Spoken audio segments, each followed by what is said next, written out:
Our regular board meeting will be recorded and uploaded to our district website. The definitive documentation and decisions of the board are recorded in the meeting minutes. Any use of electronic devices such as a computer or cell phone during the meeting is related to the business of the meeting. The core values that guide the work of our school district are respect, compassion, honesty, responsibility, and relationships. So we're calling our meeting to order at 5:31 and acknowledging that today's board meeting is being held within the traditional territory of the Denizah and Treaty 8. Are there any additions to the agenda? Could I get a mover and a seconder? Moved by David, seconded by Bill. Are no additions? Calling the question then. All in favor? That is carried.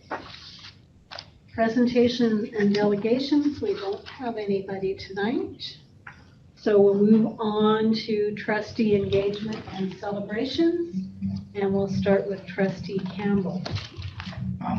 I haven't done too much in the last couple of weeks, but I did go to a couple of the strategic planning open house, and then the one while you guys were gone at DCSTA, and I visited all three of my schools. Thank you. Trustee Gillis. I volunteered with Hudson's Hope PAC, and we did a concession at a Hudson's Hope bingo probably a couple weeks ago. I went to the strategic planning session with the local government here in Fort St. John. I will on Thursday, the pancake breakfast in Hudson's Hope. It's a yearly tradition that PAC puts on. Stephen will be able to do the strategic planning for Hudson's Hope. And then I'll be volunteering the rest of the day doing, they do a winter fun day for the last day of school, so I'm in the baking room. Right. That's about it. Vice Chair Lehman. I went to the academy and did some strategic planning with the open house, the local government. And I was actually at the Chambers of Commerce luncheon to present that. I went to the Clearview PAC meeting as well as their Christmas concert last week. I have some singers out there, it was impressive. And went to the NPA dinner as well as the staff Christmas and Dorothy Edwards' retirement. She's a neighbor of ours. She still drives out she drove out all summer to do her garden. So, yeah. Trustee Scott Moncrief. I went to the academy in Vancouver. Went to the strategic planning at Mount Murray, Buick, and Presbyterian. Talked to all my schools. Really excited about the halfway gym, almost there. Went to a couple of dinners. Busy month.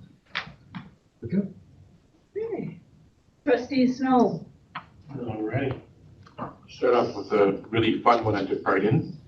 The high school entrepreneurial class does a project every year where they set up businesses. And I had a conversation with the teacher over there about it.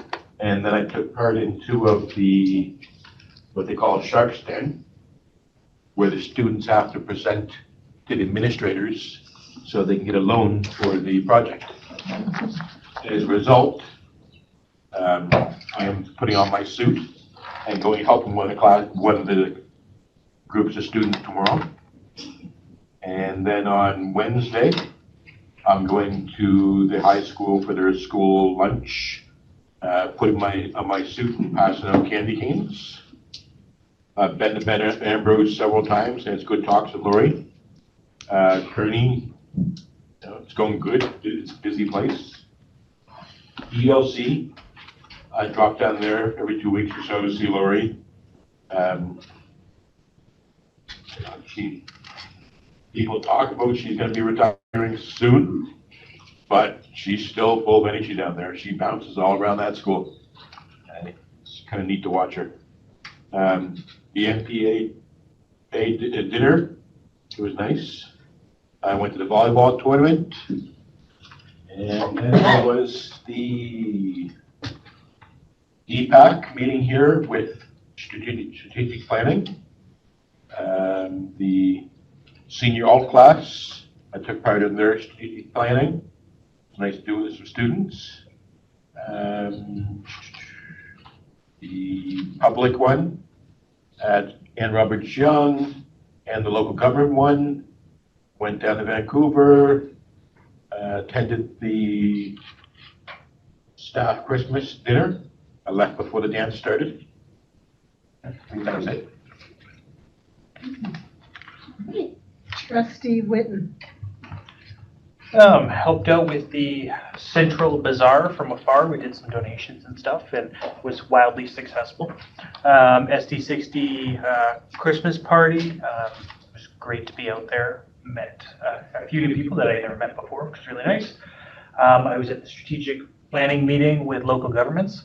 That I gotta say was an absolute pleasure. It was nice to talk about how we can work together more and get things done.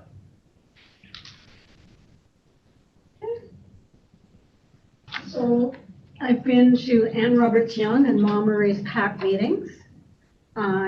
Key Learning Center is still trying to get a PAC going. They have a very different audience to try and pull from for a PAC. I did get to go and watch the high school performance of Spamalot, and not a total fan of Monty Python, but loved the camaraderie amongst the students and the whole sense of community in pulling off the production. They were pretty pumped. It was nice to see. Caught a little bit of volleyball before I headed to Academy in Vancouver.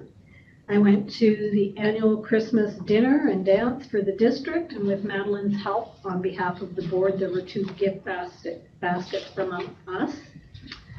I hit the NPAA Christmas dinner and Dorothy Edwards' retirement.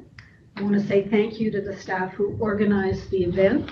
Having somebody retire at 87 is not the norm.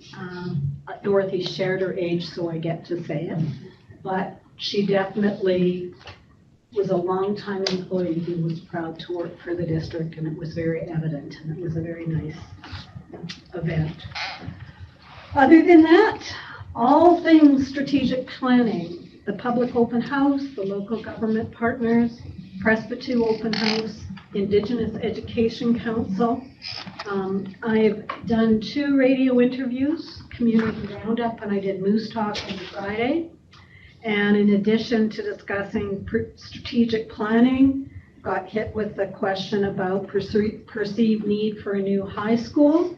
So I was able to reference the capital plan, the fact the enrollment at the high school has been higher, and that we were looking at stats as part of tonight's board meeting. And if you want to see those stats, go online and look at our published agendas. And yeah, so I was able to tie an awful lot of things into that.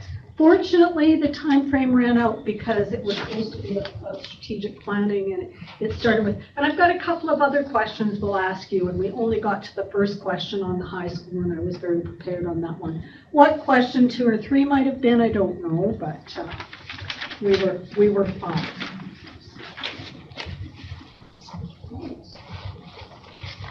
Moving on then to the minutes of the regular board meeting of November the 20th, which is page 6 to 15 in your package.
I get a mover and a second.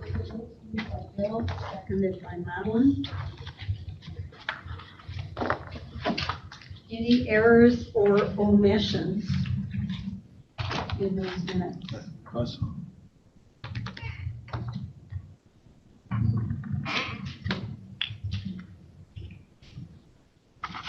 Question then, all in favor? Carried. Business arising. You mentioned in there the concept of the accessibility committee and perhaps a trustee on that, but I don't know if those guys have met or if you've had a chance to follow up on that, Stephen. They have not met. Okay, and Angela said she was going to use her divining powers and tell us why there's been such an increase in ELL winners, but I don't know if she's had a chance to look I at the did crystal not, ball. I did not. I will get you that. Left it in Mexico. Yeah. And then when we look at our action items, I think all of the things on there are in the works. Come back to us. So,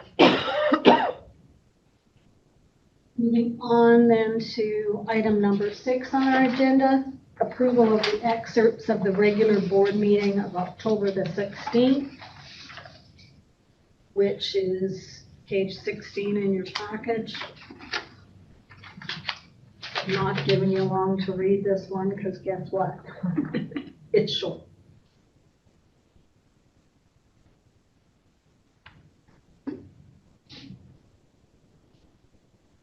Can I get a mover and a seconder? Moved by Ida, seconded by Thomas.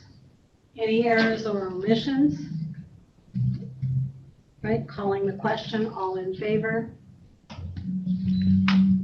Moving on to announcements and reminders. As you can see, we now have a conflict between Prespa 2 graduation and the NIB AGM.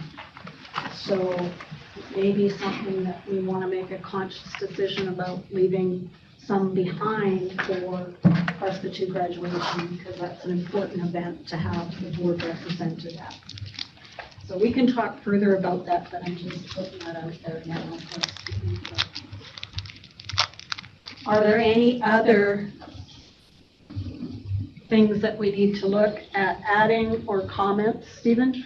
Just a note for trustees that at the board meeting of January 22nd, as well as for the SUPAC meeting on the 23rd, I'll be recruiting in Edmonton, and Director of Instruction Carlene Andrews will be taking my place.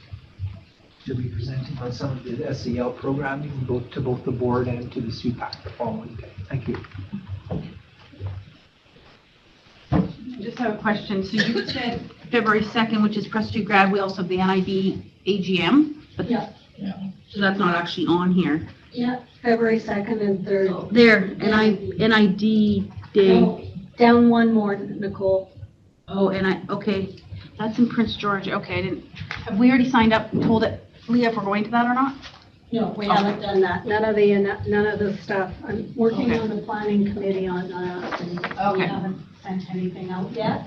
But when we picked the date at Academy, I didn't have Prespa 2 graduation in mind, and things have already moved ahead on Okay. booking rooms and things like that for the 2nd and the 3rd, so.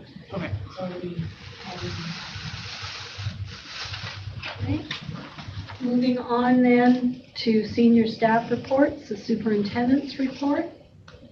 Okay, there are, first item, human resources summary report. And then under education, item number 1 is my online report, which I'll briefly review here. And so over this period of strategic planning, the first item is where the public can click on to fill out the survey.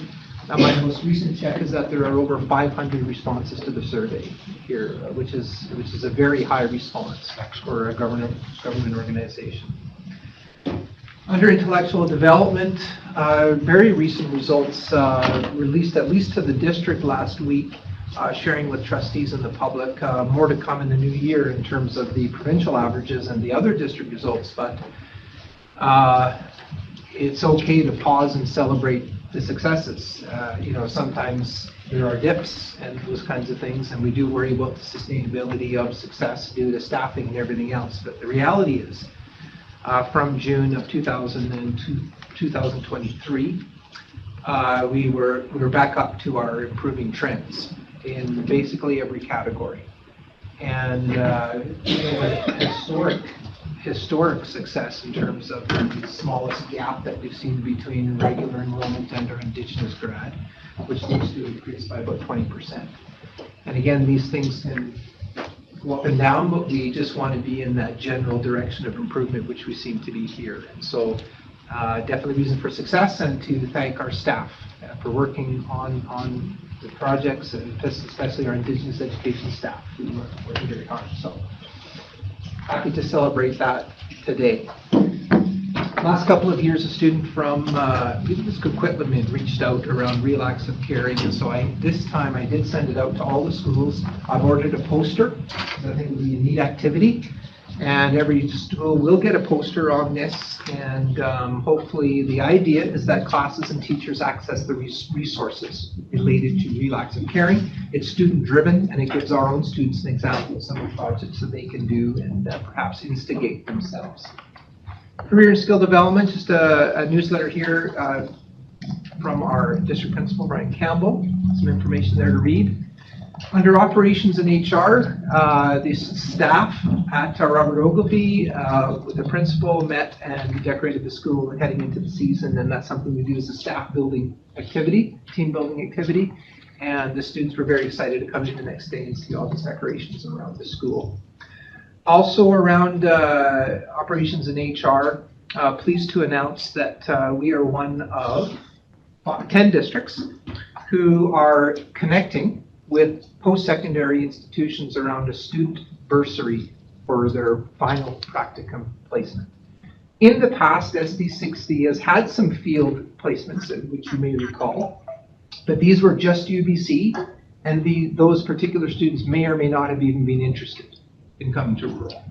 Whereas this is a matchmaking process where the students are seeing these 10 districts that are available, plus they will get $8,000 to cover their travel up here, as well as their stay and any expenses related to the practicum. So we're hoping to find a handful of student teachers broadly across the north. This is an opportunity that in collaborating with our northern pilot, some of these districts on the screen for the very first time will get final practicum students in their district because they don't have access to a teacher education program in their area. So this is actually something very important for our colleagues as well as for us. And also in that area under HR and operations, we had two significant workshops here with the lead auditor who contracts to the ministry, and she went through our K-9 group as well as with our 10 to 12. And there will be a follow-up virtual workshop with our online leadership as well. It was well received and lots of good questions and processes that were looked at during that workshop. Next item, Truth and Reconciliation. There's a link here to the actual legislation, which you can read along with some reference materials in your agenda package. In essence, they are around the three required aspects to Bill 40, which are model templates for LEAs, requirements around Indigenous education councils, and requirements around accommodating First Nation school results. SD60 is in good position in all of these. The one area we'll look more closely at is when they come out with the terms of reference for the Indigenous Education Council, but essentially it was to ensure that the rest of the districts in the province were making these types of options and priorities available. Under Take 3 celebrations, a pretty significant Baldonnel 100-year anniversary, and so there's a write-up here to read through as well, as we felt it would be to include these fairly numerous pictures just around the history that was captured for Baldonnel School and some of the people that were involved in that. So big thanks to their staff for preparing that. So please check it out. Murray's is celebrating the 7 sacred teachings, and so there's an image there along with a write-up. And finally, this was kind of neat because it was a submission from the PAC themselves, from Bert Ambrose, in terms of the work that they've been doing, some of their events, and the importance of their engagement as a PAC for the school. So it's nice to see their perspective on this along with some pictures. That's my online part. Item number 2, security in schools. As per the request from the board, I've provided some information on the first 3 months of schools, inclusive September, October, and November. Actually, November, sorry, so the first 4 months, getting information on those 3 areas around our schools, and so there's an opportunity to talk about that. Item number 3 were the attachments I just mentioned, further summaries and explanations of Bill 40. Item number 4 is the historical enrollment data at NPSS to which the chair has referred, and I'm happy to annotate that a little bit when we talk about it. Item number 5, I'm providing the board with a report from Alex Baccio, who, funded by the ministry because of the work that our district has been doing, was able to go to Destination Canada in Paris and Morocco and see what the international recruiting picture looks like. Item number 6 and 7, I'd like to ask to be broken out as separate motions to be passed for human coaches and out of district field trips. And that was my. Could I please have a mover and a seconder? Moved by David, seconded by Bill. We'll go through Stephen's report item by item. We'll start with the HR report. Any questions related to that? Moving to the online report. So Stephen, on the data that you've given, it's standard only all students, and then the green is standard online all students. So would that be the key? Yeah, so this is like a group of students who can carry over the studies for 2, sometimes 3 years, which can skew our data as far as when they started in grade 8 and when they finished in grade 12. So it's just an important piece of breakout data for trustees to see.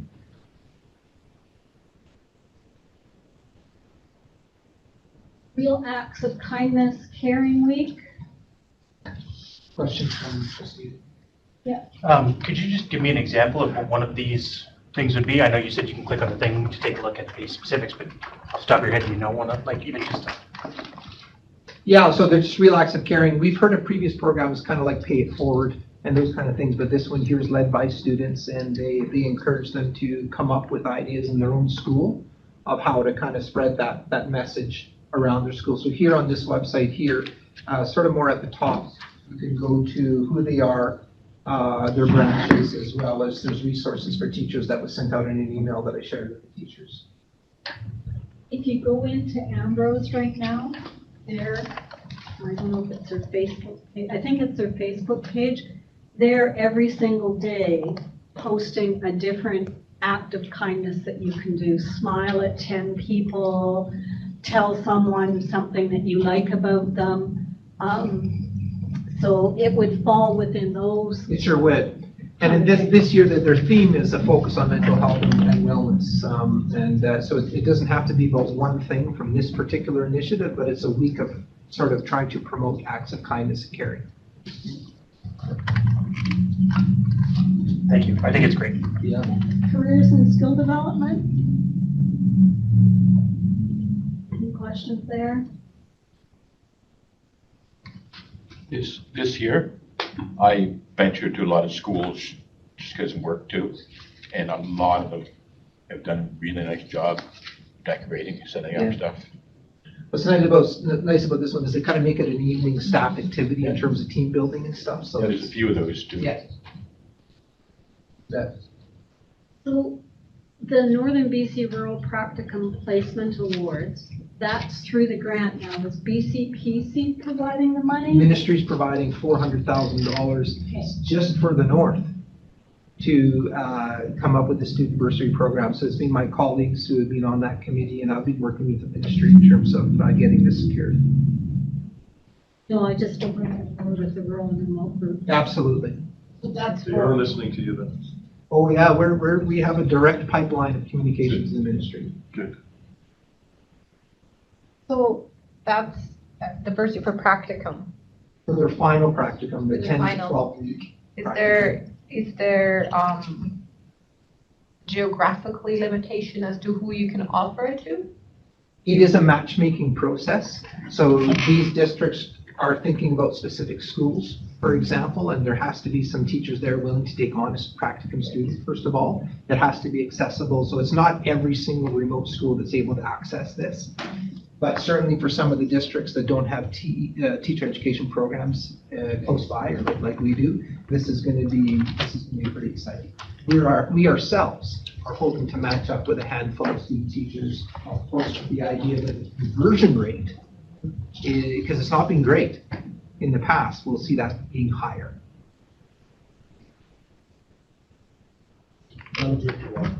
Sorry? Yeah. And by that time, by the way, all our postings are out. They've been giving there's no cost to them to do this because the $8,000 will cover all their costs. So this is new.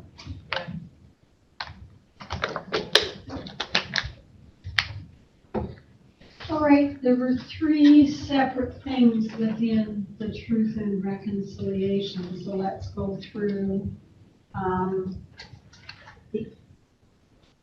One of the things that I noticed in the Indigenous Education Council policy was that school trustees and school districts staff may be members of the Indigenous Education Council if invited, but they cannot serve as voting members. And right now we have staff on the Indigenous Education Council. So that's there. And then when you look at the model local education agreement policy, we're already working on LEA renewals, I believe. Yeah, and our initial template was almost, not verbatim, but very closely related to the current model that's being put out there. Okay. Finesque. And we are in the process of renewal, and that will be brought before the board, obviously, at some point in terms of confirming those. I just went, okay, the model's not out till the spring and we're ahead. No, we're working on it. yeah, we're so close to the original model to begin with. Thomas? I have a question, and I don't know if this is the right time to ask it or later, but would my existing role outside of this board preclude me from voting on any of this kind of stuff as I work for an Indigenous band? With relation, in relations to conflict of interest? Yes. I think it's something we probably need to talk about, and it wouldn't in, say, this situation, but as the LEAs and things like that come forward, if there's a time when we were going to vote on something, let's say funds going to DOIG, you at that point in time might choose to excuse yourself. Okay. Right now, there's no conflict, and the LEAs are a requirement by the ministry, so no matter what, they're happening. But certainly we can take that into account if it comes up, as Tom says. Sounds good. Just something for me to be cognizant of. For sure. Step out of the room for a couple minutes. Yeah, I'll take a break. All right? The school of choice, Mhm.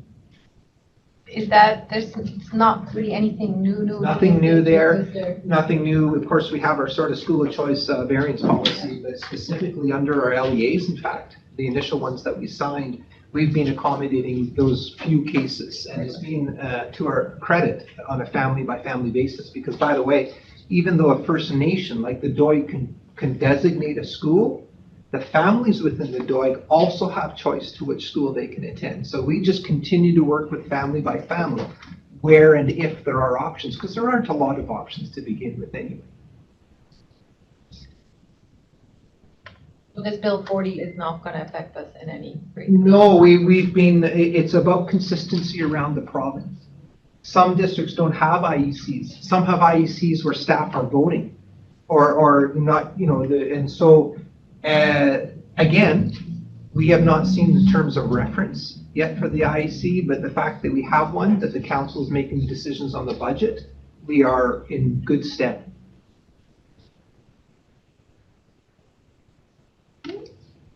Next thing is the historical enrollment. Okay, Baldonald. Which one? I was gonna say, I was at the Baldonald play, and they were all dressed up, and some of the girls that were supposed to be walking into school had borrowed their mother's dress shoes, and I know no child was walking to school in 4-inch red sequin high heels. It was hilarious. They got the idea. It was quite well done. Yeah, just some celebrations that you can look through. Right.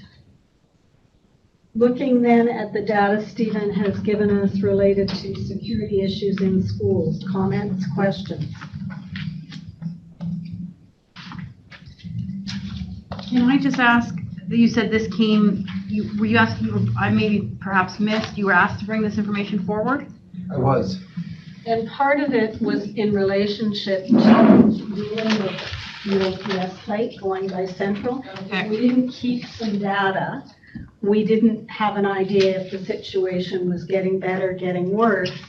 And because the prevalence and the number of homeless individuals within the community is higher, it was felt that it would be nice to have an idea about what was happening other places in the district in the event. Like at Central, we put in more lighting, we changed the fencing, we did some safety things, and it allowed us to be more proactive in terms of dealing with things if we had some data. Okay. Less than I thought it was gonna be in some places. But it doesn't include also like, for example, at Kearney, in the back there was trees and that. And I mean, I can see that pretty well from my house, right? So I know it's still going on, but it's a place where people party on the weekend and stuff. Yeah, so this is There's sort of in always- terms of impact on the school during school operations and, So there's always like beer cans and that back there and stuff like that. outside of from a staff perspective, outside of the central block, which is Central School, KLC, Burt Bowes, and maintenance and facilities, it's not the issue that we may have expected for now. I think if you ask for it, we can come back to this information in the future. But for right now, it seems manageable. The board has taken those proactive steps around Central School specifically, and that is working. So this is like a 4-month cycle. Yeah. Our school year is 10 months, so maybe an update sometime in May or June would be. Okay, you want me to gather another? Well, I mean, I may suggest that we do this again next fall and ask for the previous 8 months. I guess my thing is, as long as schools are keeping track of it, so it can come forward to us at some point. I don't care how often I get it, but I want to be If there's able an to look at uptick or trends. something like Yeah. that. Certainly. I think with the increased activity you mentioned, looking at September and October, November does give us a decent look at the, those fall months where it's still warm enough to be out and about. Yeah. But we can certainly update it as these things change, if they change. Thomas? So I'm assuming Met Pipe is Met Pipe, just Yeah. taking a look at Oakville Central Pipe. So this is right up to date to today, or this Up is to like the very end of November. end of November? Okay. Yeah, I was a little surprised to see as little as is actually here, so that's promising. Yeah, that's kind of my questions. So my question is just, you were asked to get this, so you had to call the schools and they just happened to be keeping track of this, or they already had been keeping track of this? Do you know what I mean? I sent them a survey. I asked them to get back to me on the 3 specific areas of drug paraphernalia, tents and camps, and interactions with unwelcome strangers. Okay. Looking back through and talking to their staff from September, October, and all of November, and to give me the specific details of those incidents. And now they're just gonna continue to track that, or? That wasn't how I set this up. It was to Okay. bring to the board a snapshot Okay, of what the security in schools issue looks like in this moment in time for the last 4 months. Thomas? So just on that, I would say that, yeah, absolutely, we need to continue tracking it, just to see if there is an increase, if there's a decrease. I mean, if there's a decrease, lovely. If there's an increase, okay, how do we look at addressing that? Who do we have the conversations with? Okay. That'd be my recommendation, at least. It's nice to see them all, but a lot of us are focus is on a certain area. Yeah, part of this was to get the big picture Yeah. and see. Exactly. Sorry. What was your point of the last statement? It's nice to see like all the schools, Right there, but yeah, but our focus is on definitely is. the Central, Bose, I'd say our focus is on every school. and thing, but, I don't think we need to narrow it down. Yeah, I agree. oh no, it's nice to see them all for sure. Part of the board's initial discussion, Nicole, was around, and to Helen's point, to what degree do we need to look at all these safety measures in every school? And that would not necessarily, from a staff perspective, that would not necessarily be strategic at this point. So in order for Thomas's recommendation of continuing to monitor this, you would need some type of direction from us, right? To have your admin teams continue to do this?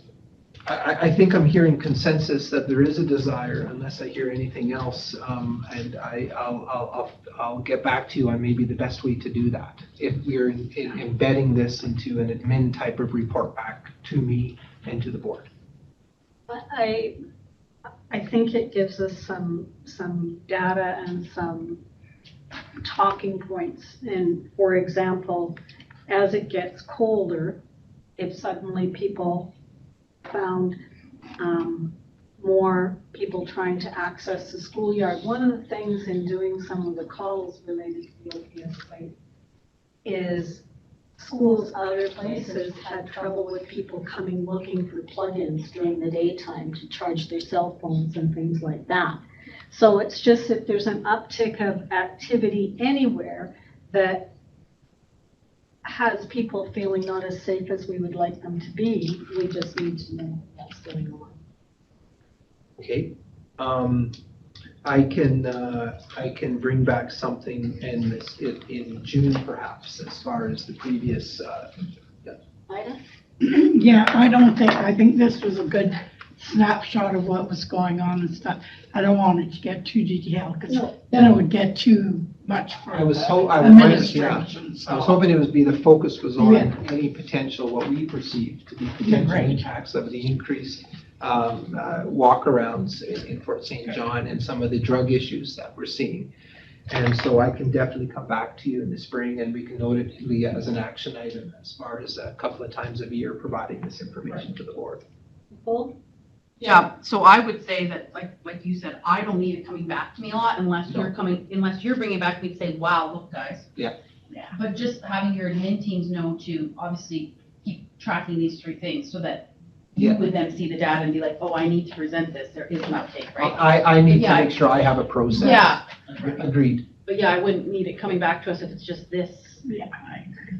I will commit to bringing it back to the board once or twice a year anyway, in terms of some summary information, unless I hear otherwise, and think about, Nicole, that process I need to put into place. And memory is not always my longest suit, but I think you said you had talked to the leadership team at a leadership meeting, and they didn't seem to mind that you were asking the question. Yes. They understood it was coming from a genuine desire on our Yeah. part. I agreed. They didn't necessarily know that this would be an ongoing piece, but they were quite interested in, and by the way, I've shared this with them specifically, so that they can see and that they've shared their information with each other, and I'm sure that won't be an issue down the road. All right. And moving on to North Peace data.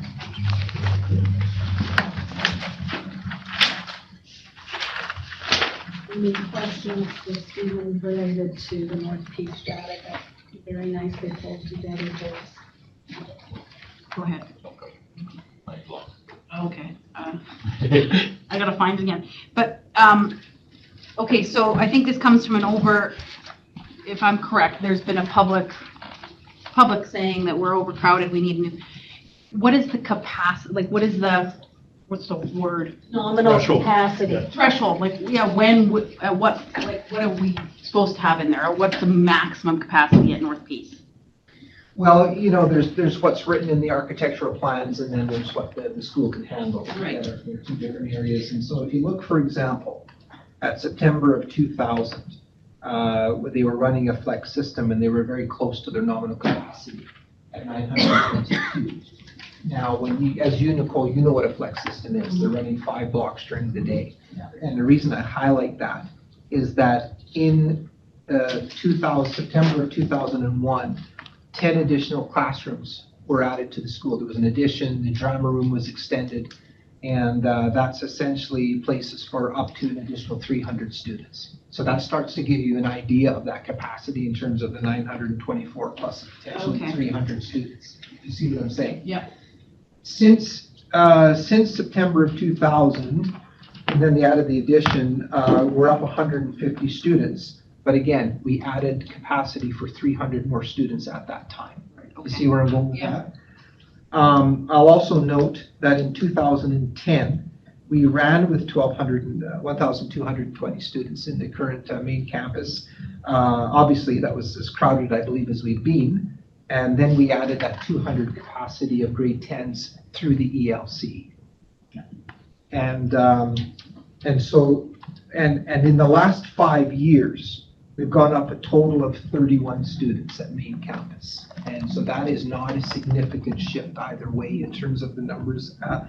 And finally, there are no portables at NPSS in terms of additional classroom space. I will say, of course they could use, and they have 2 gyms, of course they could use more food classes, because it's a very popular elective that people sign up. We would never turn down more space. Staff are providing you with a rationale as to why it's not number 1 on the capital list. So the second part of my question is, has there been a significant increase in staff numbers? Good question. I would say it has. I'm guessing. I can get back to you on that. It doesn't really matter because we can't create more staff room, but I think that's the one takeaway I took from there.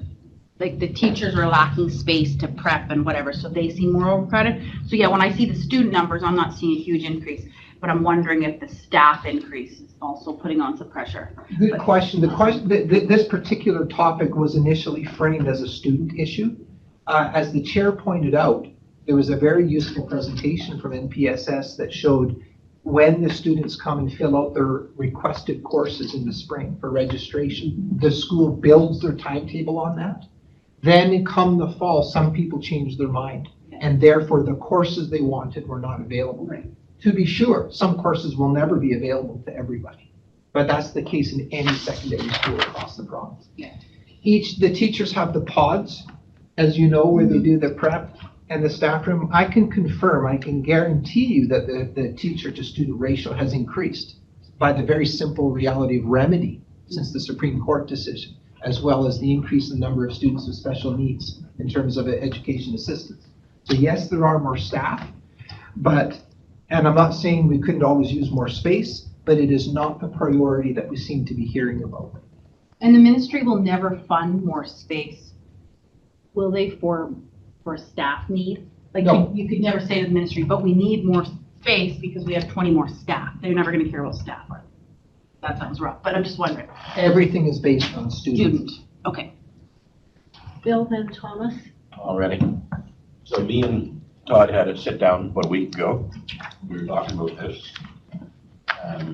Yes, they added 10 new classrooms in 2001. And what's right? They added 10 new classrooms in 2001. Right. Okay? But there are classrooms used, for example, senior alt right now has 3 classrooms. They don't have more than 20 students at a time.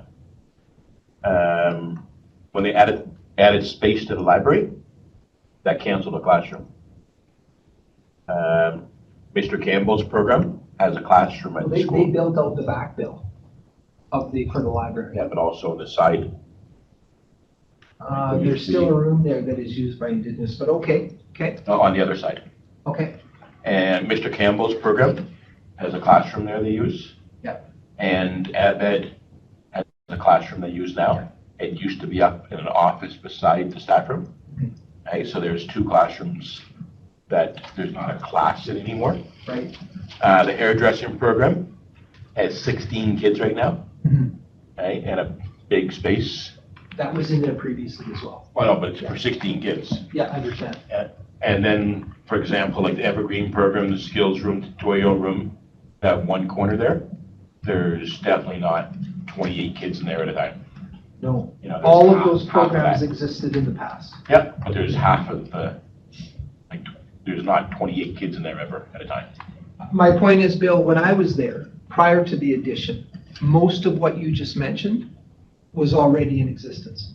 When Nicole was there and when I was there. Some of it. Tutorial room, Campbell's room and ed were classrooms there. yeah, Okay. most of that was in place. I guess when I spoke to the radio station on this question, I was very clear that we were in an information gathering, that it was more than just a number of bodies. One of the things is that as programs have changed over time, some of the space needs we have, kids want a space or students want a place to hang out and things like that. Buildings aren't static in terms of their demands on space, but what we're hearing from the public is incredible overcrowding. Well, how do you define overcrowding when our numbers right now aren't at the ministry's nominal capacity for that building? And to add to that too, certainly some of this comes down to choice as far as some of those sacrifices and decisions would have to be made in terms of the number of additional rooms that people think they need and how many used for classroom instruction, how many are used for tutorial and those kinds of things. I mean, I would just, point out Yeah. examples where they're not being utilized for 28 kids in the room at a time. Yeah, and some of that will come down to hard decisions they would have to make as a school as to what they make available. in those Yeah, that would rooms. mean the school would have to start deciding to only run electives that 28 full kids are in, right? So then the 16 that are in hairdressing, sorry, that's too few kids for this classroom. So that's not where I want it to go, right? No. So you have to, yeah. But let's say you're running 3 tutorial classes. I'm just saying there are Yeah. decisions, school-based decisions around the availability of space. Ministry comes in and says, how many classrooms do you have? They don't really care that 5 are being used for tutorials or different things. The likelihood of this board getting a new secondary school is slim to none. Well, we're not over, yeah, if these numbers don't lie, you can't. And the ministry has been very clear that they're not approving senior secondaries, schools. Well, especially if there's no portables even yet, right? We're not Right. even at the point where we put There- portables. We would be expected to come up with some other strategies. So Thomas, What is the actual nominal capacity for both? I think it's in the 10-year capital plan. I think It is, the nominal it is, and all capacity, those are in the capital plan that you'll have access to. These. the long-range plan that was done. Yeah, I have 900 with, I think the 115, the utilization secondaries in there as well though. So it says 1,035, And plus the ELC. the ELC. Yeah. So we would be over that this year. So we're already over that, just by the numbers here. We're at 1,078, That's, yeah. and the nominal number is 1,035. We'd have to be well. We'd have to double. Like it would have to be- our- Good point. Well, Have a- I mean, have a- some of our elementary schools before Ann Roberts and Ma Murray went in were running 150% or 130%. That's what I was wondering, where we were before when we got approved for a new, right? Another piece that is reflected in the NPSS enrollment is that some of these students are going to the college for the dual credit and for their apprenticeships and things like that. So they're not actually in the school either. Gotcha. In theory, like 2 portables would solve the problem.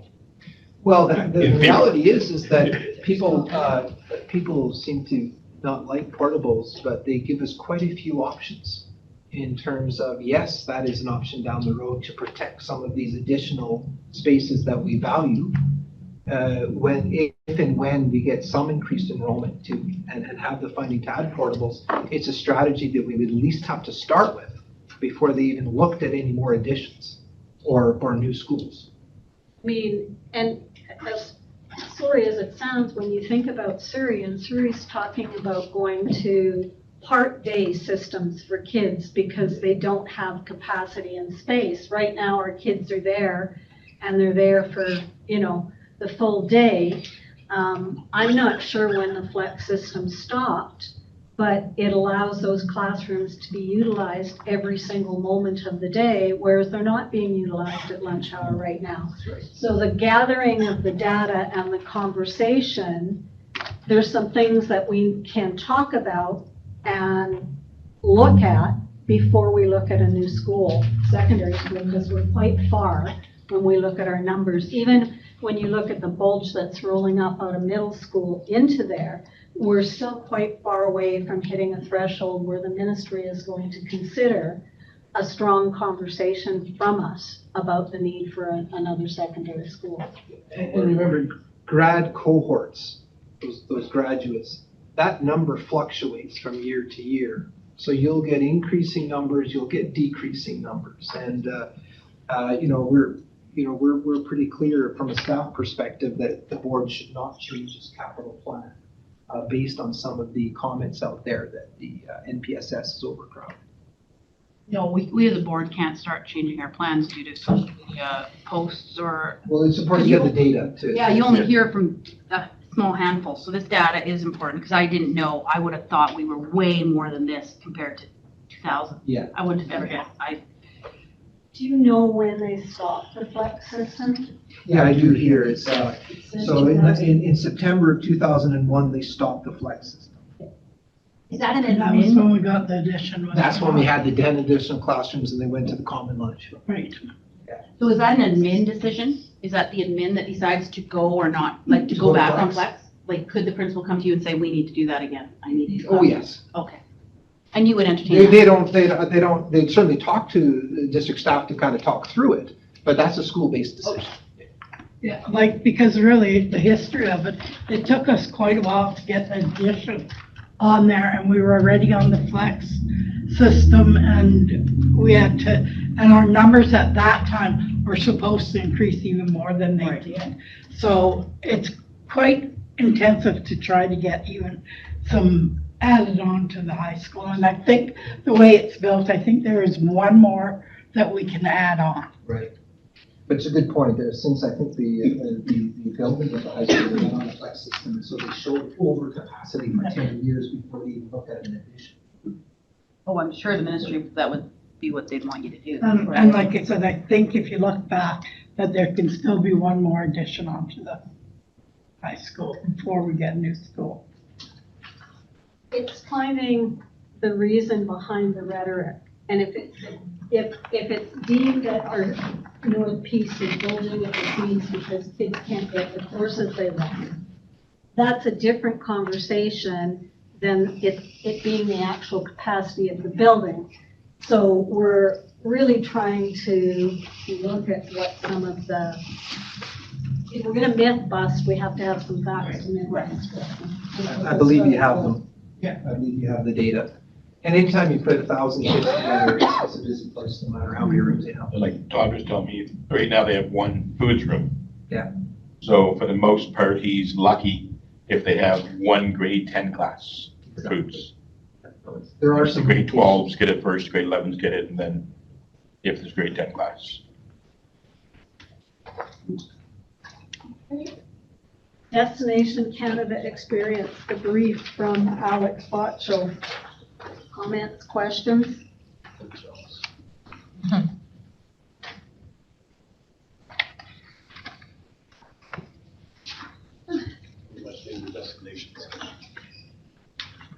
Well, I know that one of the areas of advocacy that is the potential to look at the streamlining processes for international hires. And so there's some data in here that, okay, that's good to have. Yeah, we've shared that with the ministry too. And it's nice, though, to see that the College of Teachers and the BC Teacher Regulation Branch is actually there. Because so often we hear about them being a roadblock. We have to really get them on board with streamlining within the country. Okay, so we had a mover and seconder on Stephen's report. We've had discussion. All in favor? Right, moving on, could I please have a motion to accept the community coaches as presented? Moved by Bill, seconded by Nicole. Any discussion related to that? Right, calling the question then, all in favor? All right, a motion now, could I please have somebody move that we accept the out-of-district field trips as presented? Moved by Bill,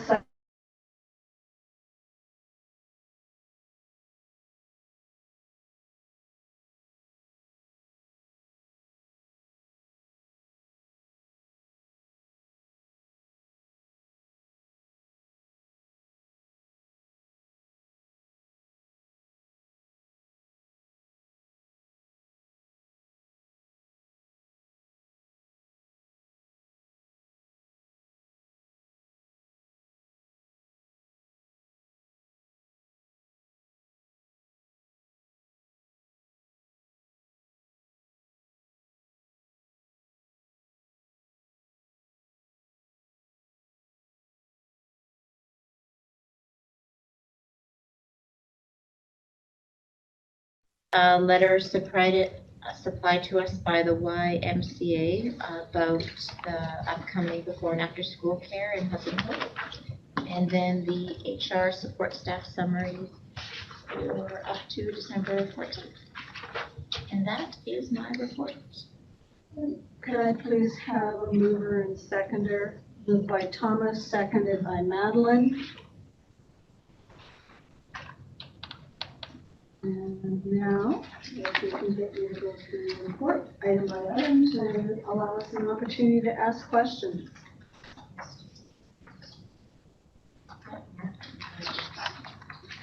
Okay, so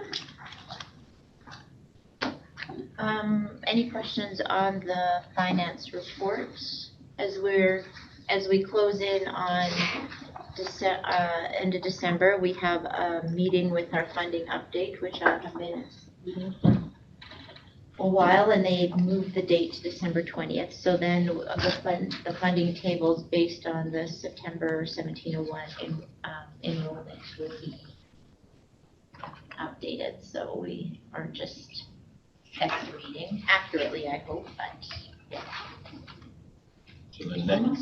How are you feeling about it as a whole, and is there anything that's really keeping you up at night right now? Nothing is, well, everything keeps me up at night. You're not selling this well. No, I think it's fine. This is the week where once I get the reports that are due by the end of the month, and then I can start looking at my projections. I've been doing projections, but the projections are based on the constant shifting and movements of staff that we still have up to this point while kids are still coming in and they're able to do the hiring. So I'm hoping after using the November numbers and the numbers before, I can do my accurate, get a good deep dive preparing for the amended budget. I'm feeling good. I don't feel like there should be any surprises. As soon as there will be, I will bring them to the board table. So that ugly little line in front of the bottom number. The negative? Yes, that's fine. And I looked back, if you look back at last year's, there was an even larger negative number there. So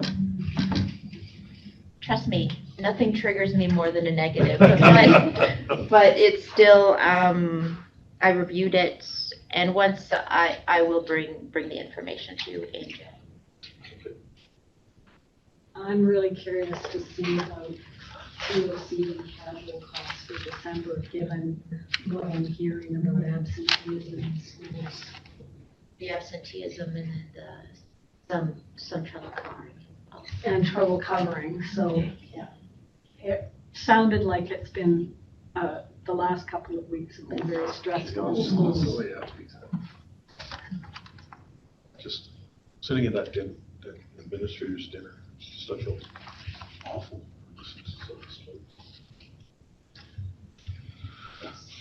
How short-staffed people have been doing and running. So again, once we get back, the December, January won't have the amended budget figures. So those are still the preliminary figures from our estimates for June, so. Maybe I'll add a column with our actual funding.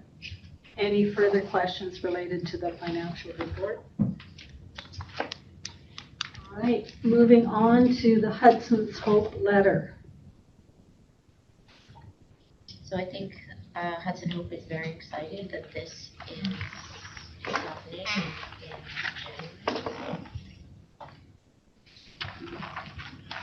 Yeah, I can tell you that they're very excited. It's literally been a makeshift of one mom watching them one day, students watching little kids before school. Yeah, there's some teenagers making some good points, doing some babysitting, but it's a real problem. There were a few phrases in this letter that caught my attention, and I don't know if you can speak to them or not. We'll be able to expand our offerings and remain in the community long-term. We'll move forward in open and good faith. Where is that coming from?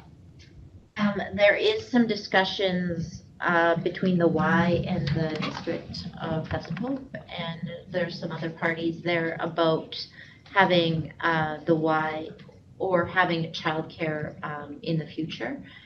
We're part of those discussions. I can't tell you what the current plan is as we move forward, but there is discussions that there will be operations for Infant, toddler, and increased. and after school care. Now, whether we are a part of that, we don't know at this point. I don't know, it was just, there was some language in there that had me wanting to ask some questions, because it's kind of like, okay, we're doing this, but we know there's a desire for more. And they're starting with 12, and then I thought, well, does that mean if they can hire more people, they'll move to 24? I just wasn't totally sure. I think from the initial meeting and the one parent who was really spearheading this, there's 11 parents who need before and after school care, like they've actually told, but there's 28 families. So this is gonna cover off before and after school, but there's still a need for, there's no daycare for before, like kids before school age. So I think this is gonna cover off the before and after school care. So this is covering off school-age kids, Yes. but There's still no Before school age. 0 to 5s are just, again, I don't know if their moms are still not working or what's happening, but, so yeah, I think the plan is, well, we'd love to see the Y open up a full daycare. And the 12 is the ratio for licensing? It's a 1 to 12 It's a 1 to ratio 12 for ratio. before and after school care? But yeah, I think it's literally covering off the full need of the before and after, so that's great, it's gonna help enormously. Just a quick comment. Props to your team for making this happen as quickly as they did. I know it was kind of a, oh no moment, but being nimble, being on your feet, being able to make changes, being able to deal with the regulatory side of it, being able to get something done, dealing with the YMCA, and getting it to this point where, okay, now we have a time, it's going to start. Just great job. That's all I want to say. Thank you. And it's not just me. We have a great early child care together and have discussions. So it's good. any questions related to the HR report?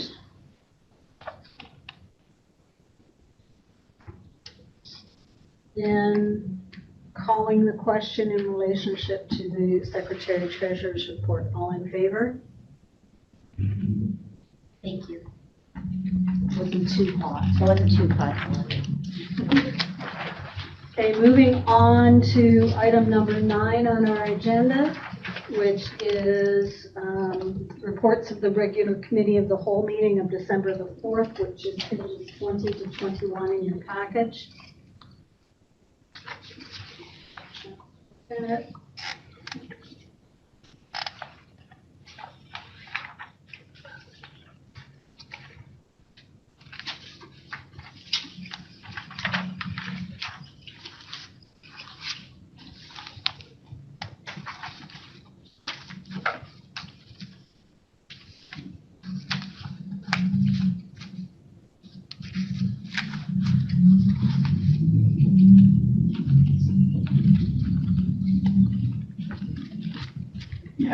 You have me present and I wasn't there that day. Okay, thank you.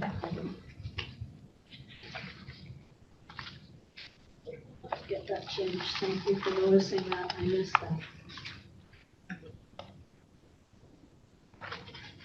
I get a mover and a seconder. Moved by Nicole, seconded by Thomas. And notice the one error that will get fixed. Any other errors or omissions? No. Okay, calling the question then, all in favor?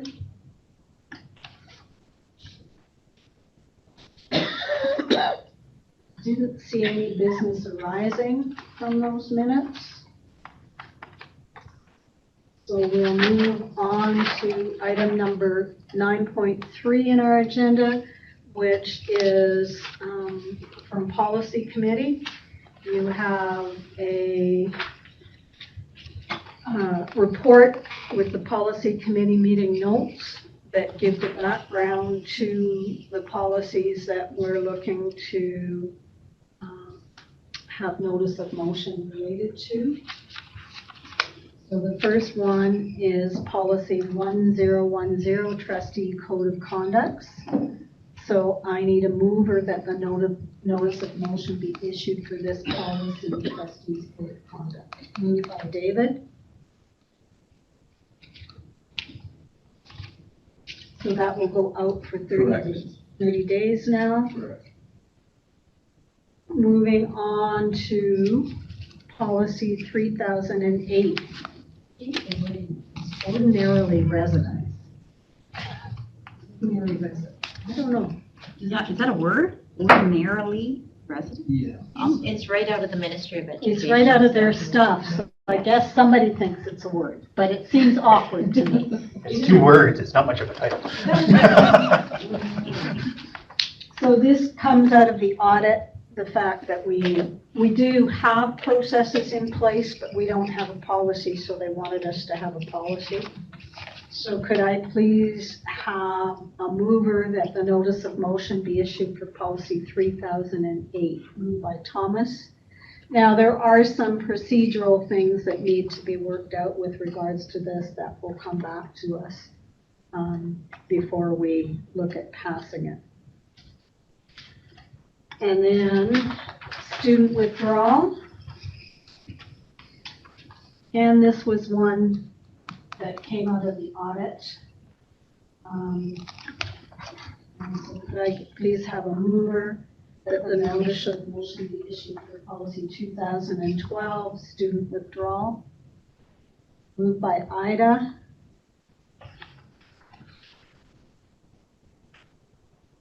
That again goes out for 30 days. Now, the child care policy, you'll notice the changes in the child care policy that are going out really recognize the concept that we have, first of all, time-wise, some places that might start to offer child care before 7 in the morning, depending on people's shifts. And then there was a cleanup, some of the language and some things put in, so the changes are noted there in red. So could we please have a mover that the notice of motion be issued for policy 7018, moved by Madeline.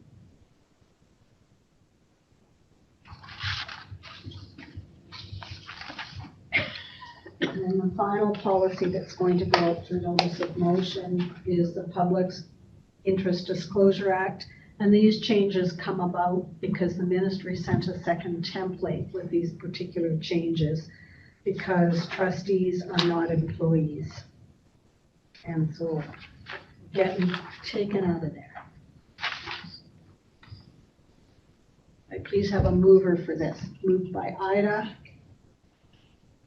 Right. So thank you, Policy Committee, going forward. Moving on to item number 10. BCSTA. Trustee Campbell, is there anything from you before we go into Academy report outs? Yes, Provincial Council will be on February 24th, and it's virtual. And the NIB is February 2nd and 3rd. And February 16th is the deadline for substantial motions. So if we have any on, we should be thinking of them before we go to Prince George. We usually do motions at the Prince George in February, and if anyone has anything, we should bring forward. Be thinking about motions. I just have a question for you. They're doing the provincial council virtual again, and I remember they did that last year. They tried to save like 30 grand, which is, with that money, they did the advocacy gate for the chairs. So do they have a plan, if they're doing it virtual again this year, what to do with their savings, or did they save their? They haven't said. Okay. But there's no pushback to having that virtual? Everybody thinks that's good? I haven't heard anything, but I just went on the website and found out what it was, so I haven't gotten anything since I've been the provincial council, so. Yeah, I guess that's been like 2 weeks, sorry, 3 weeks. It is important to think about items for advocacy though. Thomas? To clarify, it's a fusion event. It's not just strictly online. It is in person and online? Or is it just online? February 24th, they said it's just virtual. Oh, interesting.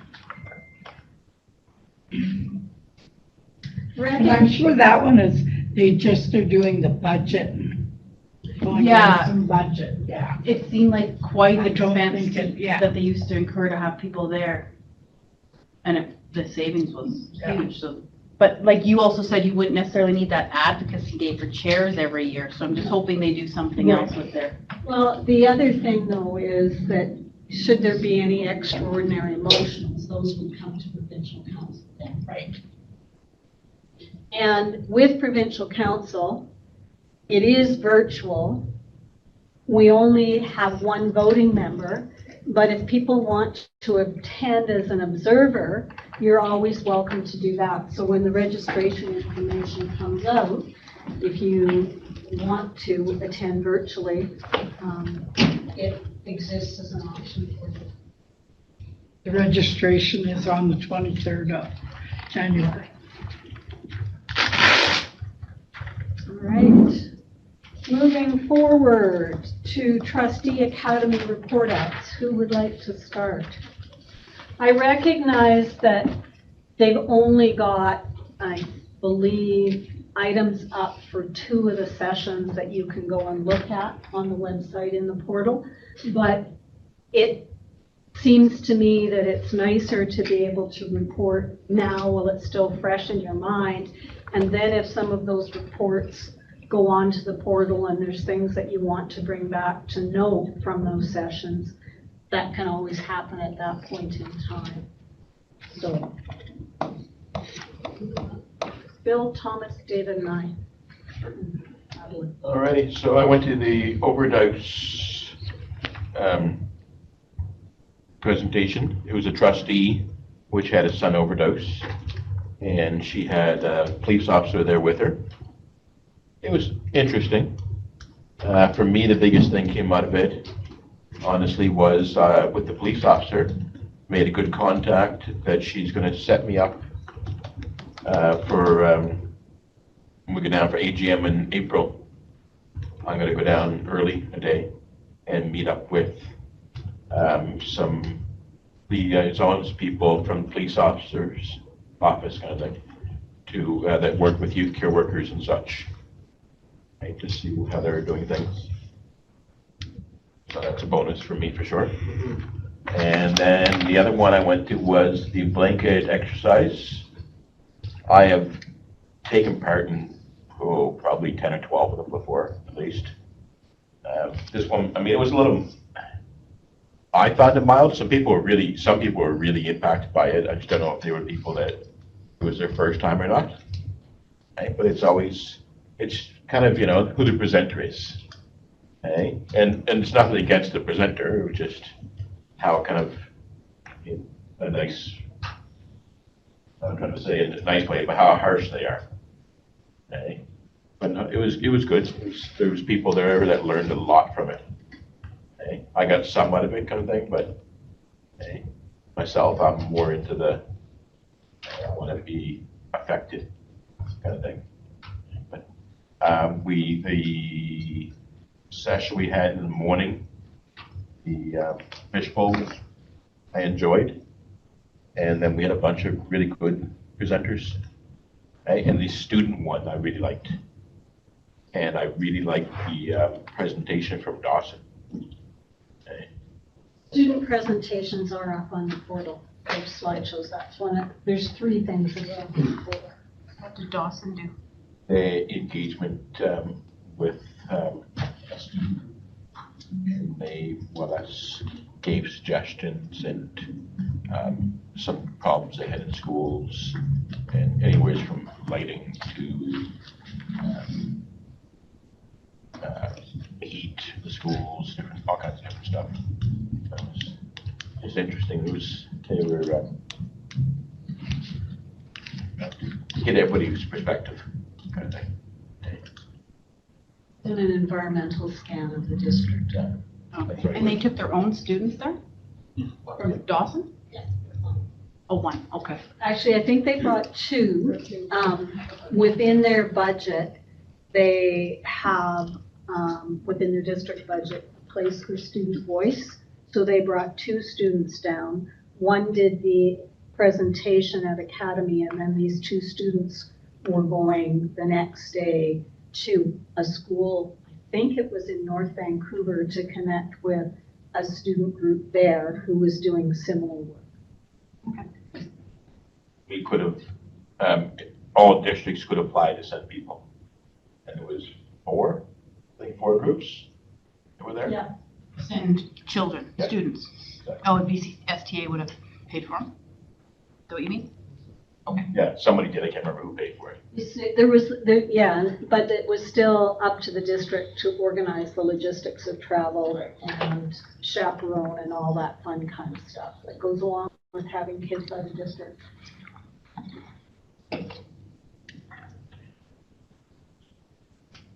Just kind of neat to see their perspective. I was unable to attend. For some reason, I had you going, but that's okay. Your brain sound always right. Okay. Madeline. I did not attend the pre-conference. The keynote speaker, I have to admit to this day I'm struggling a little bit. The interesting part is though, it's rare that you go to an event like that and it happens to be somebody local. It's from Cecil Lake. Who's that? The keynote speaker was Rose LeMay, but her, I don't know, maiden name, whatever, was Stones, and they're neighbors of ours. So, I really appreciated the Who Are They as Inuit from Michael. I really appreciated that. He was a storyteller, and I felt that there was no agenda. He was telling stories, and he, to me, bridged the gap between the traditional and the modern world. That was just such a neat way of how he, so that I felt I learned a lot from him. And I guess I did take part of the panel on that, which Bill did not attend. Well, remember? The 4 of us? This is where you guys did your play act, or not play acting. Play act? No, where you guys asked to go and present, right? Yeah, we did actually present.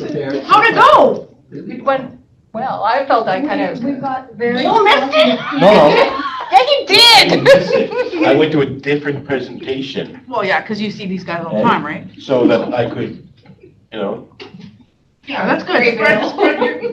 spread the knowledge, Okay. spread the intake, yeah. We also don't know if he told them BS or not, but anyway, so that was kind of neat to be part of that panel. And I did go to this overdose Yeah.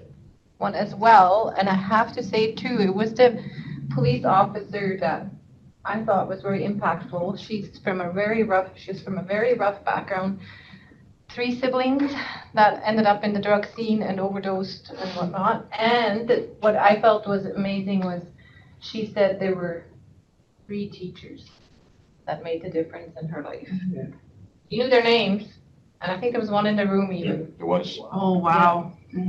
So to me, that was very encouraging, and I'm thinking, wow, teachers, you know, you can make a difference. So I thought that was, No, you do make a difference. Either way.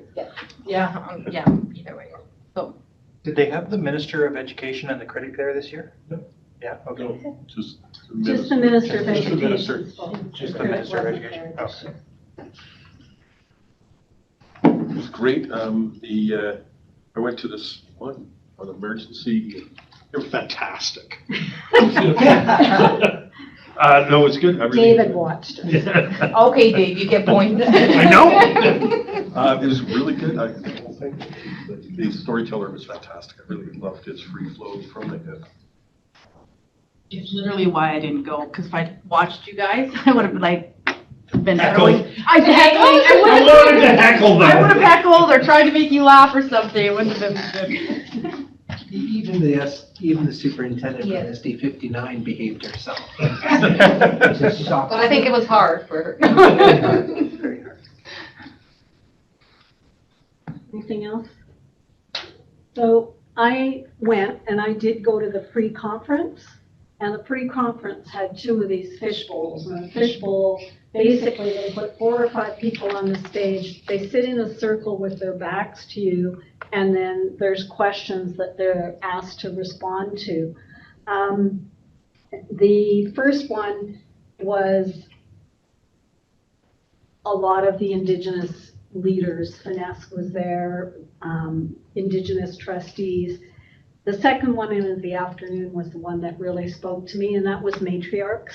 There was 4 matriarchs that were presenting, and one of the ladies had been in residential school, and she could talk about, she got her counting at residential school, she got this, but it was a very hopeful perspective and presentation, and there was one amazing lady, Amelia Washington, and I think she's out of Nicholas and Milkameen, and she talked about the fact that within their schoolyard, they have created an Indigenous space that's got water, native plants, trees, and it's become an area that they take kids out to for social emotional regulation and tie in to culture. I could have listened to for a long time. Michael Kuzakak, I quite liked. I did, after our panel presentation, get lots of really good feedback.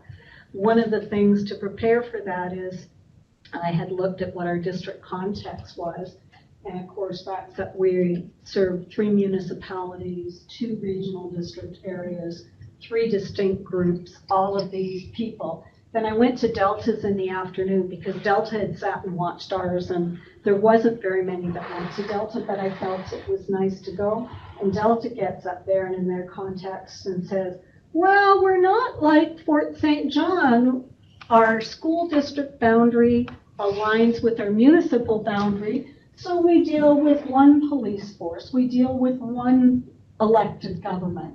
It was just a very different approach, and lots of conversation about the communications department and what they take care of. So it was an interesting comparison between the 2. I quite like Lanique Grace Smith, and her I Hope book have become grandma gifts to my grandchildren. And if you're interested in getting the books that she referenced, Braided Sweetgrass, they're actually available at the museum. Those are bought to be underneath the Christmas tree for me, so I'll share when I read them. The other one, that presentation that was really amazing to me, was the last one with John Tyler Benet, The Science Behind Being Kind, Cultivating Kindness, an Educator's Guide.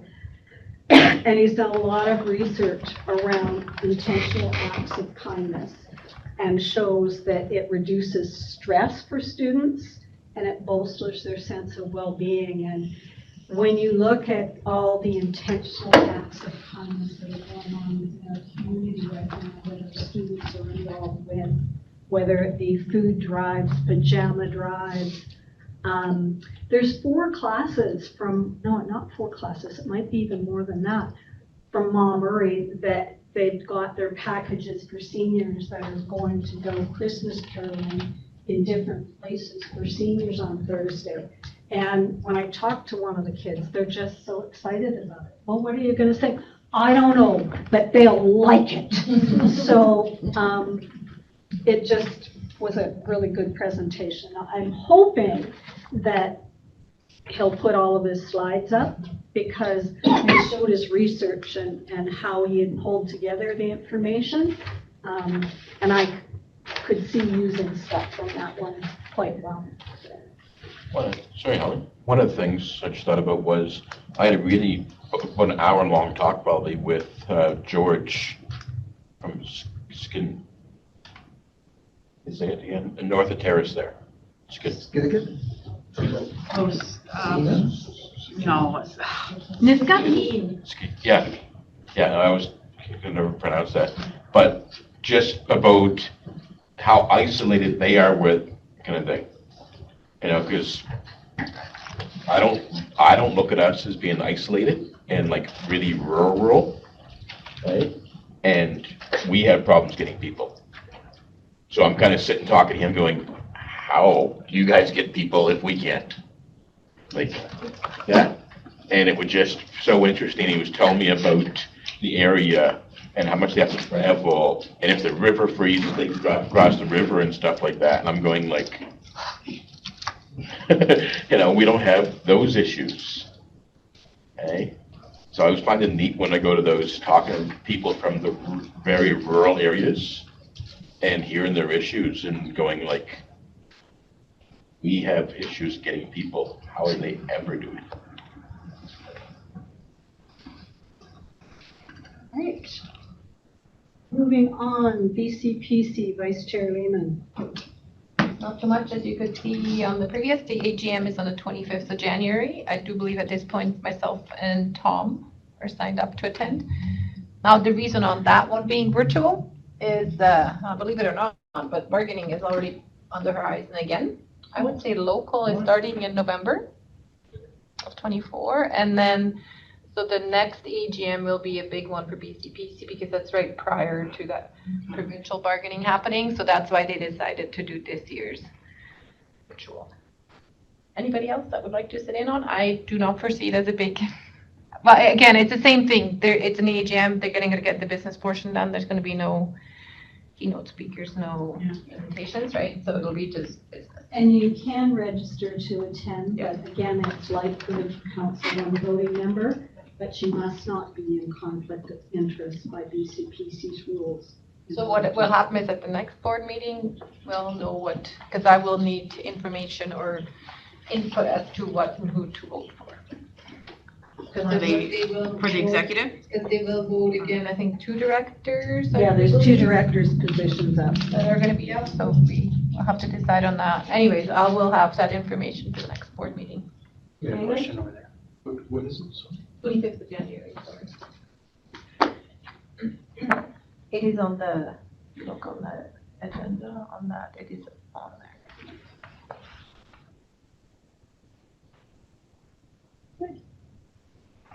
I just took a bite already. Board Pro D Committee. Nicole asked that the National Trustees Gathering on Indigenous Education and CSDA Congress be brought forward for the agenda. We've talked about this lots of times in May and June. It is in Toronto, July the 3rd to the 5th. Nicole's interested in going. I haven't seen the agenda yet. Have you? No, I think online it says it's not going to be presented till the new year. I just didn't know when we start talking about it, and I just have heard Ida say a couple times that it's best to go when it's to the east, or else it's very similar to the academy or the AGM BCSTA. So it's maybe way too soon to talk about it. That's just was my question to you if we have or are going to. All right, well, you're serving notice, and I don't Yes. know if anybody else is interested in going, but we're serving notice that we have at least one, which is cool. I think the only time Aaron went once. Yeah, like it's a terrible time of year, but I remember thinking last year that it would be good to attend if it was to the east, so I've just kind of left that open that week, but. All right, and I included in your package, I attended NSBA Virtual Summit through my work with Rural and Remote on the 13th. And it came back that all of the sessions are online. So if you're interested, I provided you with the link. What I don't know is how long they'll be live for. They have a big meeting in April down south in the States, but I'm not asking to go. In listening, there's some themes that are common to some of the rural things that we face here, but obviously there's an American perspective. Fascinating study in accents. So that's just for your information. We don't have any correspondence, and we did send a couple of Christmas cards around. Strategic planning. Many of you have noted there's lots going on. We're at the stage where the survey closes on the 26th of January, but we still have our reach out to Hudson Hope to do, our reach out to Taylor to do 101, Clearview. There's a schedule that will do some things during PAC meeting. So I went back though and I looked at all of when we listed what our, who we thought we needed to connect to for strategic engagement. There are some groups that we haven't connected with. Madeline and Angela checked off the Chamber of Commerce. Dave did the Rotary. I'm hoping Bill can do the Regional Sports Council and just share the card and encourage people to fill out the survey. The council's kind of in limbo right now. Okay, so it's in limbo, so that's not one we have to worry about connecting to. And then I started to look at all of the other ones. We have Northern Lights College on there, so I did send an email to their admin assistant to see if when their January meeting was and whether we could go and just say this is who we are and would we do it. I'll do the same thing with the CDC and Community Bridges. There's no Regional Sports Council. We had the CCR on it, which is that child care, but that may be just a matter of phoning her.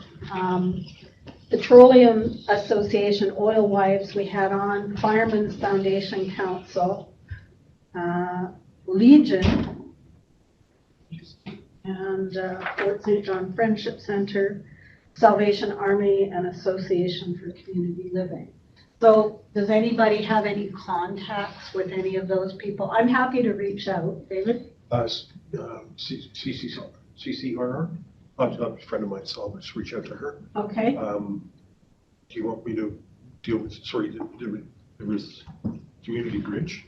Community Bridges, that's who Bill Yeah, works that's for. right. And then the other one was MCFD? Association for Community Living. Yeah. Oh, no, there was before.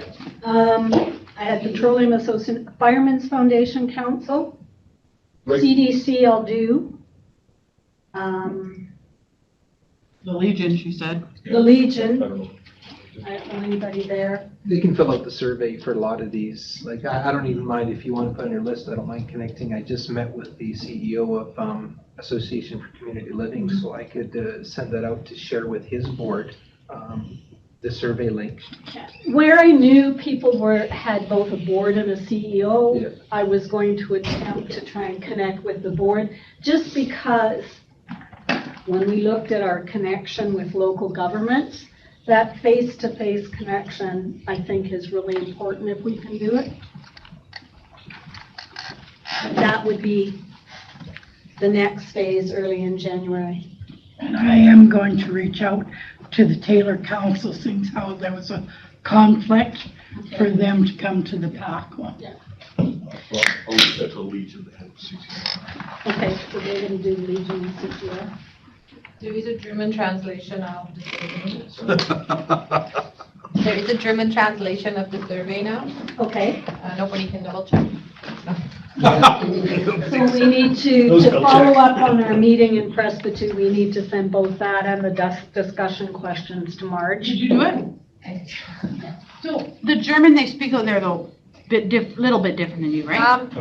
There's a whole bunch different, but usually the common one will go down to High German. It's the same for us. Swiss is not a written language, so we use the High German. Okay. So you went to the strategic plan out there? No, I did not go to the Presbyterian, but I translated the survey. Okay. Would it have been helpful if you'd been there, do you think? I did, we made sure that the questions, they had them in German as well, but now I translated the whole survey, so if they wanted to. Like, I haven't been out to Presbyterian in years. You gotta come. Do they, anybody speaking English? Yeah. Oh, okay. And you realize it's just, sometimes it's just that little bit different. It's a deeper understanding when you Yeah. use their language. Yeah. What I had said at the public meeting there is that we would get the translation to Marge, and then if there was people that wanted to do the survey, we would provide a German translation that they could look at it alongside while doing the survey.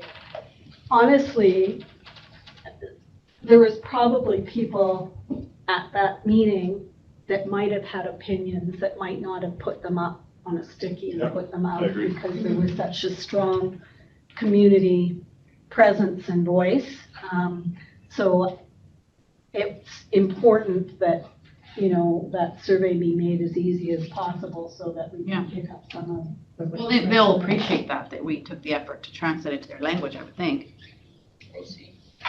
There were some $1 million words in there and sentence structures that were a mile long. But that's I okay. just want to take a minute and thank Helen for the job that she did out at 101.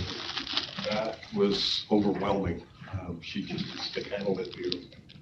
Thank you. Well done. This is at Presbyterian, did you say, or what? Presbyterian, 101's to come. Right. Okay. How many people were at Presbyterian, do you think?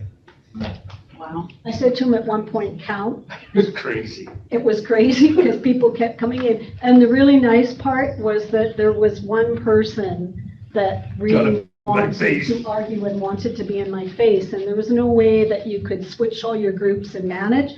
So David picked him I up take, and took him and. we're now best friends and. Do you feel like 70 people came because they understood what they were, what input we were asking for, or were they just on one topic that wasn't? No, not one topic. Well, I think that it was advertised as an open house, and I don't know that people totally understood what they were coming to. Right, okay. Nor was the format of a World Cafe and stickies at the table and everybody has a voice necessarily They were. what they were used to, but by the end of it, they were getting into it, and I sent you the summarized things. There definitely were places where, when I looked at the perspective of those questions from an ELL perspective, we used $1 million words. Advocacy was a word that that I had to explain, but it probably took, there were 6 rotations, it probably took till the 3rd before people would actually ask for clarification of the questions. Yeah, that's right. And there were some people that came with a message and they wanted to deliver that message, and the same message went up under all 6 places. Now, was that understanding or, I don't know. I guess it's engagement, which is what we wanted. For a school that size population, percentage-wise, that's a great turnout. It was a good turnout. And any school you go to for something like that, there's going to be people that want to focus on the one topic. The vocal minority. Clarify, the school didn't advertise it as an open house. That was the president.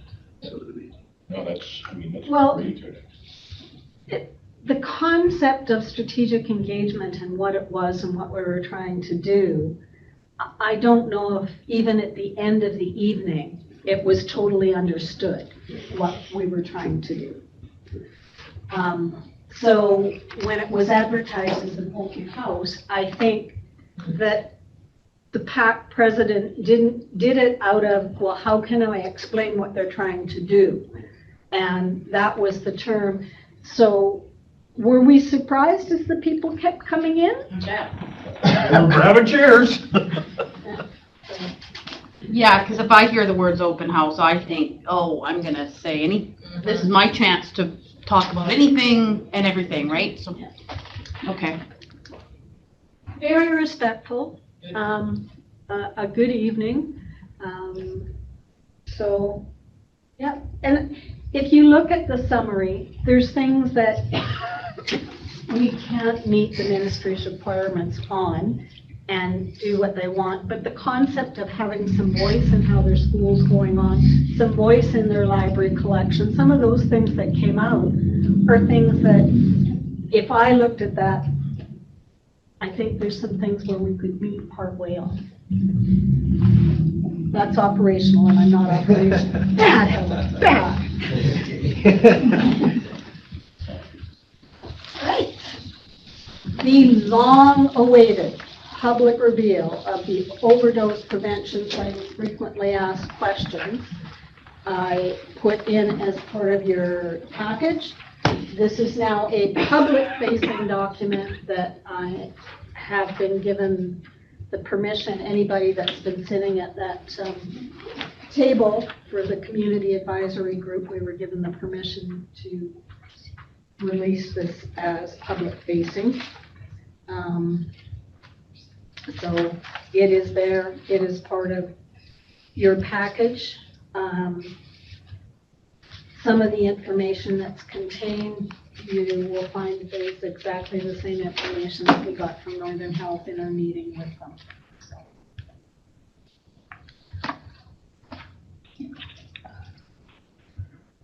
Okay, moving on under new business, I don't think I have any.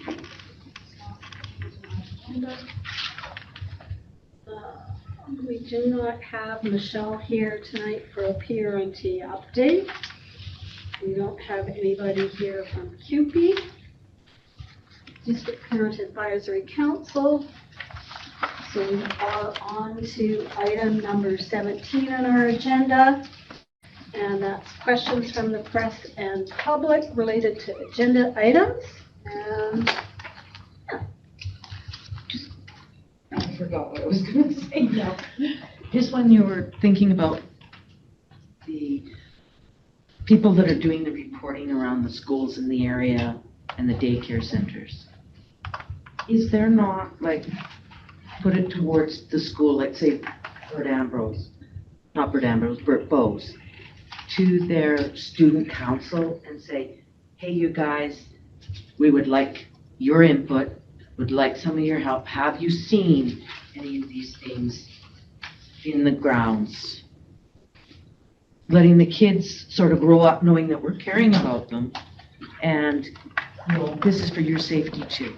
well, those would probably be. Like, I don't know who's doing the reporting. I mean, sometimes you get people that have really good intentions, and you have maybe a block parent or something that will go around and clean the whole neighborhood up because they don't want the kids subjected to it, but you never hear from them.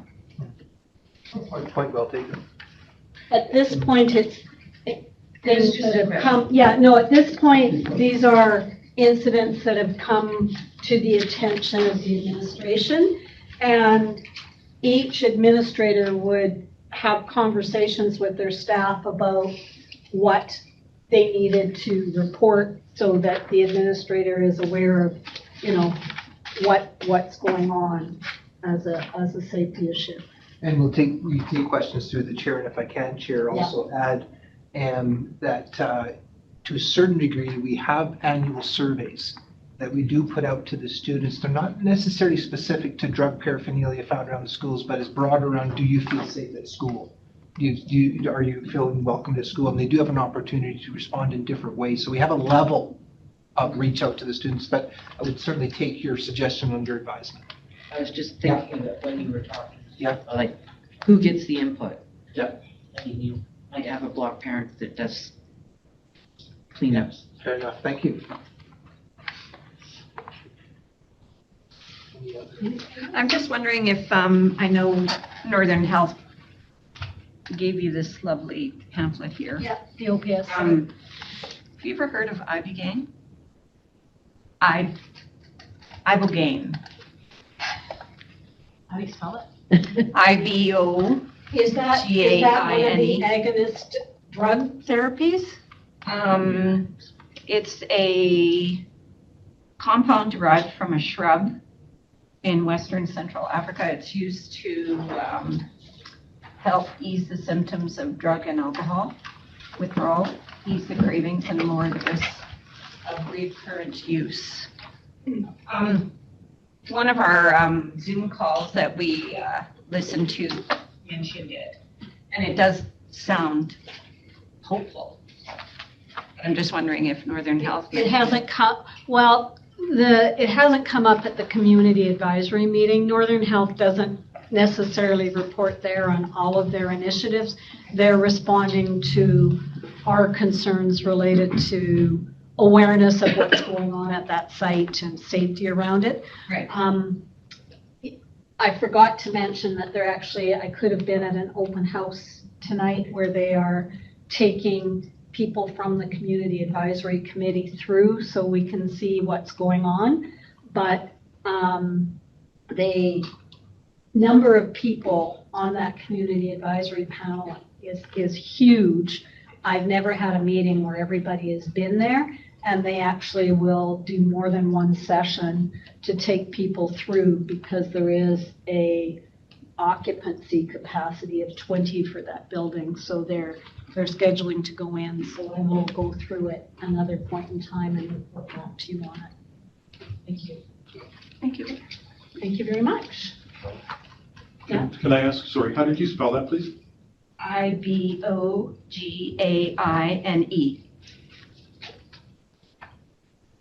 Thank you.